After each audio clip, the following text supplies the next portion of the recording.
So there's been a lot of questions about how to access PowerSchool and watch your students' grades. So as teachers, we do not have access to the parent side, so I have no idea what your username or password is. It should have been mailed through the office. Someone in the office controls all of that. The only thing as teachers that we have access to is the individual student information, and that should have been sent out in the original email that Mrs. Davis and I sent with passwords and login information. In order to get to PowerSchool, I can show you the student side of things. You'll go to harpercreek.net. There is a link to PowerSchool. You'll click on the link. You'll need to type in their username and password. The username is a number. The password is, I believe, the first 5 letters of their first name. It does need a capital letter at the beginning. When you do that, you'll get an opening screen. Now, for privacy's sake, I have absolutely no identifying pieces of information on this next bit of slide, but you'll get an opening screen and you'll get a whole bunch of lists of their courses. Now, depending on who your child's homeroom teacher is, it's going to say that person is in charge of all of those subjects. But a reminder that I am in charge of math and social studies, and Mrs. Davis is in charge of science and English. So what you would do is you'd look at your screen, there'd be courses over here on the side all the way across to the Q1 column. So in this case, this child has 4 grades in. One class does not have any grades in yet. It's only the second week of school. That is not uncommon. So once you get here, if you want more information about those grades, you can click on each individual grade and it will pull up the assignments for that subject. So here would be a pulling up of science for us. And there would be 3 things listed.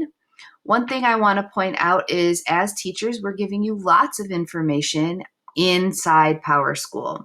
So if I were looking at this assignment list, I would notice this icon right here. That's a missing indicator.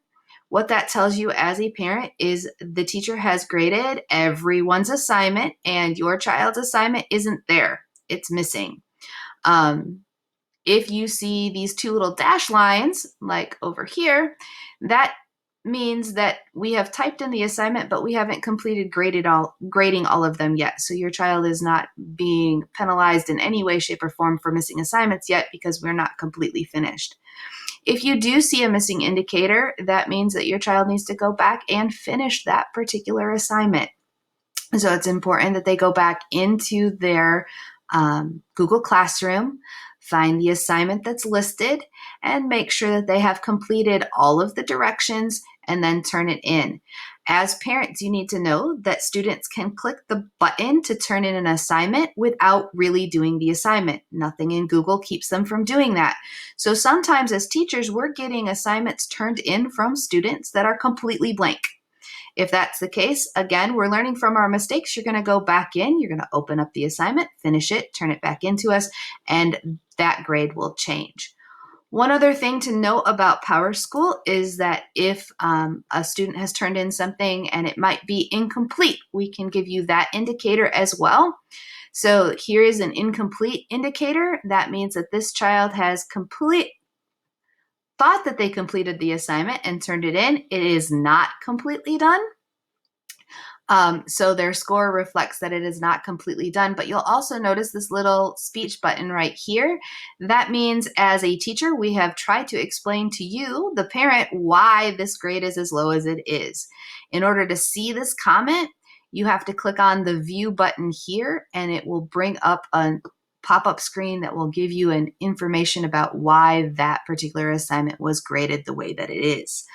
So I'm hoping that after looking at this tutorial, you might be able to get into your students' PowerSchool and see their grades. Let me know if you need any more help.